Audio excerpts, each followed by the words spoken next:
Hey martial arts addicts all over the world, welcome back to my channel. Thanks to everyone who watched my first video on Yasuke, the first foreign samurai warrior, and also, according to me, the very first foreign sumo wrestler. If you haven't watched it yet, please do so and let me know what you think. But for now, I've got another video for you all, and I hope you enjoy.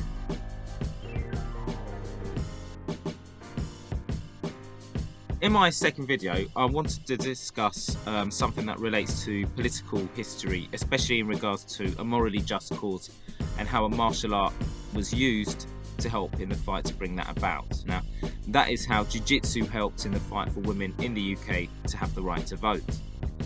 Now, the right for women to vote is an extremely brutal and barbaric history. The level of violence that women met at the hands of men, especially by the police, has been well documented. For example, on the 18th of November 1910, which is now known as Black Friday, around 300 members of the Women's Social and Political Union, known as the Suffragettes, marched in peaceful demonstration to the House of Commons. Now, they did so in protest to the failure of the first conciliation bill. So they wanted an audience with the Prime Minister, who was Herbert Asquith at that time. Now, unexpectedly, they were met with violence from around 1,000 police officers, and that was brutal violence that included not only being pushed, thrown, kicked, punched, and being hit with truncheons, but being treated to violent sexual abuse, including having their breasts grabbed and twisted and having knees thrust between their legs. Now, Georgina Margaret Solomon, who was a member of the Suffragettes, was at that demonstration, and she wrote a letter to Winston Churchill regarding the atrocities committed. Now, as the Metropolitan Police was considered by her to be under the control of the government, Georgina, like most, held Churchill completely responsible for the actions of the police, as he was the Home Office Secretary of State at the time. Now, in her letter, she not only talks about the sexual assault that she was subjected to, which was having her breasts gripped, but that this and other repellent and equally cruel acts were committed against younger women that she said were young enough to be her daughters. Now, the suffragettes also experienced horrific torturous treatment in prison, including the notorious force feeding procedure. So you can imagine the need for women to have a method of defending themselves was huge, especially in that they were facing extremely harsh and brutal treatment from the police. And so enters Edith Margaret Garrud into the story. Edith is arguably the first woman in the UK to have learnt Jiu-Jitsu. She began learning the martial arts at Edward Barton Wright's Martial Arts Academy on Shaftesbury Avenue in Soho, after watching a wrestling show that he'd put on in 1899. Now, Edward Barton Wright does deserve his own video, so I'll give a brief introduction on him. He'd travelled to Japan and studied Jiu-Jitsu, and he'd also had training in boxing, Savate, which is a French style of kickboxing, and Lacan, which is a French stick fighting system. And he basically created his own Jiu-Jitsu system that combined the techniques and skills from these different methods of combat. So it was kind of like an early mixed martial arts system, which Edward called Bartitsu. Now, a small piece of trivia on this is that Conan Arthur Doyle, the creator and author of the Sherlock Holmes stories, had some knowledge about Edward Barton Wright. And in one of the stories, Sherlock Holmes is having a fight with his arch nemesis Moriarty, and the scene takes place on the edge of the Reichenbach Falls, and it appears that both Sherlock and Moriarty have both fallen and drowned. However, in the next story, Watson's shocked to find out that his friend Sherlock Holmes is actually alive, and Sherlock explains to Watson that he used his knowledge of the Japanese wrestling art of Baritsu to throw his opponent over the cliff and save himself. Now, it's pretty obvious that Arthur Conan Doyle is actually referring to Bartitsu, but maybe he accidentally misspelt the actual name or changed it for fictional reasons, but he was definitely making a reference to Barton Wright's martial art. Now, Edward had invited 2 Jiu-Jitsu practitioners from Japan to teach Jiu-Jitsu at his academy. One of them was called Sadakazu Uenishi, and it was under his tutelage that Edith Garrud and her husband William learnt Jiu-Jitsu. Sadakazu Uenishi is a very prominent figure in the history of Jiu-Jitsu in the UK. Aside from teaching Jiu-Jitsu, Sadakazu and his fellow Japanese training partner, Yuki Otani, promoted themselves as professional wrestlers and were known to defeat much bigger opponents. Sadakazu also produced a book called The Textbook of Jiu-Jitsu as Practiced in Japan, which became a popular reference on the subject of this martial art. In 1903, Yuanishi established his own dojo at 31 Golden Square in Piccadilly Circus. Edith and her husband, in around 1904, joined Yuanishi's dojo until he left England in about 1908. And Edith's husband then took over the Golden Square dojo, with Edith having the position of being the instructor for women and children classes. Now let's just say that whilst they trained under Yuanishi, Edith and her husband must have had the opportunity to train with some of the best Jiu-Jitsu and Judo guys from that period. We're talking about not only Yuanishi but also Yukio Tani, who became the first Jiu-Jitsu and Judo instructor at the Budokai, and Gonji Koizumi, the actual founder of the Budokai, who is also often noted as being the father of British Judo. This must have given Edith a wealth of experience in learning a style of Jiu-Jitsu that, although is considered traditional, might not have been too dissimilar to Judo, which was founded by Jigoro Kano in 1882. Yuanishi and Yukio Tani, for example, were both believed to have learnt Jiu-Jitsu under Mateomon Tanabe in the style known as Fuzen Ryu. Mateomon, although skilled in the stand-up throwing techniques of Jiu-Jitsu, was known for his skill in ground fighting, utilising pins and submission holds. In fact, during a period when Jigoro Kano was testing his new style of Judo against rival Jiu-Jitsu schools, the first defeat was when a Judo representative called Takisaburo Tabari lost to Tanabe after he submitted him on the ground. Now, groundwork or newaza is now a prominent feature of Judo, as it was after these experiences that Jigoro Kano introduced groundwork into the Judo curriculum. Gonji Koizumi was proficient in the Tenjin Yoshin Ryu school of Jiu-Jitsu. When he first opened the Budokai, the style being taught was Jiu-Jitsu. Due to the sessions being taught by both Gonji Koizumi and Yukio Tani, I'm guessing the style must have been a fusion of both Fuzen Ryu and Tenjin Yoshinryu. In July 1920, 2 years after Gonji Koizumi opened the Budokai, Jigoro Kano, the founder of Judo, came to visit. Now, after some discussion, Jigoro Kano persuaded both Gonji Koizumi and Yukio Tani to adopt and teach the Judo syllabus, awarding them both the second dan black belt level. The 2 points on this is that, firstly, Tenjin Shinryu was the first of the two styles, was actually one of two styles of Jiu-Jitsu that Jigoro Kano was proficient in before he developed modern Judo. Secondly, the way that Yuanishi, Yukio Tani and Gonji Koizumi were practicing Jiu-Jitsu could not have been that dissimilar from Judo if the last two were awarded the second dan level after a discussion. Now, whatever techniques they were using must have been easily adapted to follow Jigoro Kano's emphasis on maximum efficiency and technique. And also the practice of randori or free sparring must not have been alien to them. The reason that this is important is because there's a lot of schools that claim to teach the more traditional styles of Jiu-Jitsu where self-defense is the prime concern. Because of this, they claim that they can't spar as the techniques are far too dangerous. But it seems that the guys from Fuzen Ryu and Tenjin Yoshin Ryu were accustomed to sparring and competing.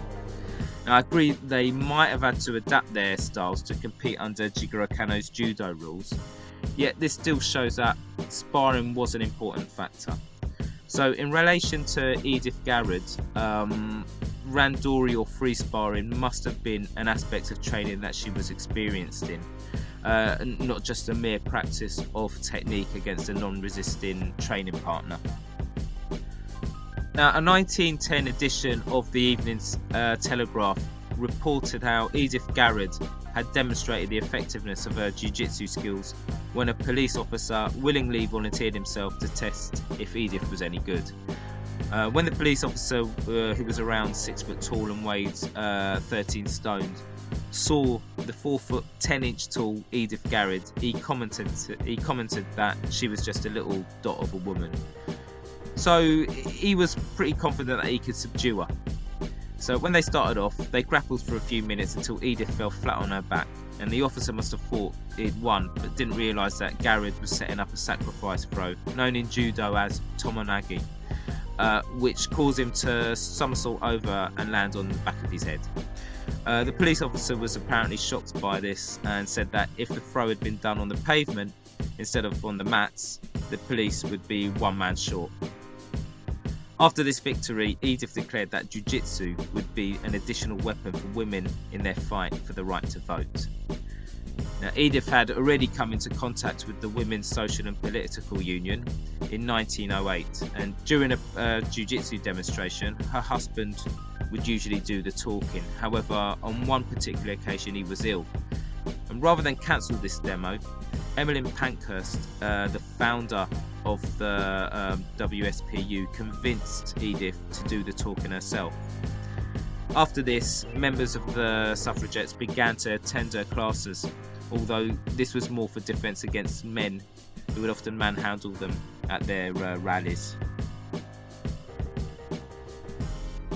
However, after the events of the Black Friday incident, the need for the suffragettes to be able to defend themselves against the police, not only against physical abuse but also sexual assaults, came into the equation. Emmeline Pankhurst felt that all women should learn Jiu-Jitsu in order to defend themselves. Not only were the regular members encouraged to learn Jiu-Jitsu, it was also felt that the suffragettes needed their own self-defence force, tasked with the duty of protecting the suffragette leadership. So Edith Garrud formed a unit that consisted of 30 women, all trained in the art of Jiu-Jitsu. The unit became known as the Bodyguard. The activities of the Bodyguard became known by the press, who enjoyed making satirical articles about them, such as the Jiu-Jitsu Suffragettes, printed in the Health and Strength magazine, and a cartoon that showed a group of worried policemen, some hanging off railings after apparently being thrown by Edith Garrud, which appeared in the Punch magazine. So even though the Bodyguard would become overpowered by the police, as they were always heavily outnumbered, their reputation as a formidable fighting force was not going unnoticed. Not only did Edith teach them Jiu-Jitsu, she also taught them how to use the wooden Indian club, a wooden club that could be concealed under the women's dresses and used in a way that the police were using their truncheons. Women in the Bodyguard had to be willing to face injury and arrest in order to make them an effective force in maintaining the protection of Emmeline Pankhurst, as well as be prepared to take on the most dangerous tasks. Bear in mind that when arrested, many of the suffragettes would go on hunger strikes in prison. They would often have to endure the torturous force-feeding treatment, which was basically being restrained and having a rubber tube forced down through the nose and into the stomach. Food was then put down the tube, and as you can imagine, this was not only painful and distressing for the women, it was also incredibly dangerous. So dangerous that the government passed the Temporary Discharge for Ill Health Act in 1913. This became known as the Cat and Mouse Act, as prisoners who were weakened from hunger strikes would now be released and re-arrested once they got their strength back. Although this improved the situation in regards to force feeding, it gave the police a free pass to continually harass the suffragette members in their urge to re-arrest them. In addition to teaching the women how to fight, Edith also taught them how to use strategic and tactical measures. This was evident in the Battle of Glasgow in 1914. Emmeline Pankhurst and the Bodyguard had travelled up to Glasgow by train. The police had found out that Emmeline was going to give a speech at St Andrew's Hall. The suffragettes had travelled from London the night before by train, carrying their Indian clubs underneath their dresses. Emmeline had managed to evade the police by pretending to be a spectator and buying a ticket for the event. Not only had the Bodyguard positioned themselves in a semicircle behind the speaker's corner, they had also put up a barbed wire fencing around the stage and hidden this behind bouquets of flowers. When Emmeline Pankhurst stepped out and started to give her speech, around 50 police officers immediately rushed to the stage to arrest her, but they were slowed down by the hidden barbed wire. This gave the Bodyguard time to form a protective barrier around Emmeline Pankhurst, armed with their clubs and their Jiu-Jitsu fighting skills. When the police managed to get onto the stage, they pulled out their truncheons and a huge brawl broke out. Despite putting up a good fight, Bodyguard were hugely outnumbered and were eventually overcome by the police, and Emmeline Pankhurst was arrested. However, the fight between the suffragettes and the police was witnessed by around 4,000 spectators. Edith Garrud also taught the Bodyguard how to use subterfuge in order to assist in the protection of the suffragette leaders. For example, shortly after the Battle of Glasgow incident, Emmeline Pankhurst gave a speech at Camden Square. When she came out, Emmeline's face was hidden by a veil. When the police came to arrest her, the Bodyguard jumped into action, protecting Emmeline using their Jiu-Jitsu and Indian clubs. As usual, the Bodyguard were eventually overpowered by the greater number of police, and Emmeline was apprehended.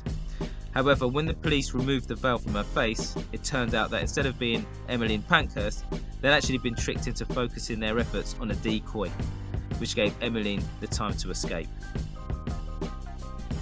Another well-publicised confrontation between the suffragettes and the police was on the 21st of May 2014, when Emmeline Pankhurst led the suffragettes to the gates of Buckingham Palace with the intention of speaking to King George V. A huge battle between the police and the suffragettes ensued, resulting in around 67 arrests, including that of Emmeline Pankhurst. This famous image shows Emmeline, who was still in a weakened state after recently being released due to undergoing another hunger strike, being carried away by a police officer. Not long after, on the 28th of July 1914, World War I broke out. This led Emmeline to order the suspension of the suffragette militant action, as she felt that it was more important for the members to support the war effort. When the war ended in 1918, women over the age of 30 years old were given the right to vote, technically ending the suffragette movement in the UK. Edith Garrud's Bodyguard unit was no longer needed, and she returned to teaching Jiu-Jitsu with her husband until 1925, after which they sold their school and retired from public life. And in 1971, at the age of 99 years old, Edith Garrud passed away. The story of Edith Garrud and her role in the fight for women to have the right to vote is one that touches on key moments in both the political and martial arts histories in the UK. Edith was instructed in Jiu-Jitsu by people who laid the foundations for both Jiu-Jitsu and ultimately Judo in the UK. She's linked to the Jiu-Jitsu fighters who were renowned for testing their skills against wrestlers from around the world and often against much larger opponents. She's linked to the man that founded not only one of the longest running martial arts schools in Europe, but also the British Judo Association. And on a final note, there are many people in history who have stood up in the face of great adversity to fight for the rights of not only themselves, but for those of future generations. These people have experienced extremely unfair and harsh treatment, painful injuries and even death in order to bring about moral, political and social change. Now, equality is still to this day a huge social and political issue, with many people still putting their lives on the line to fight for their rights, just like the suffragettes once did. It's an amazing thing because the challenges the suffragettes faced were always overwhelming and they knew it.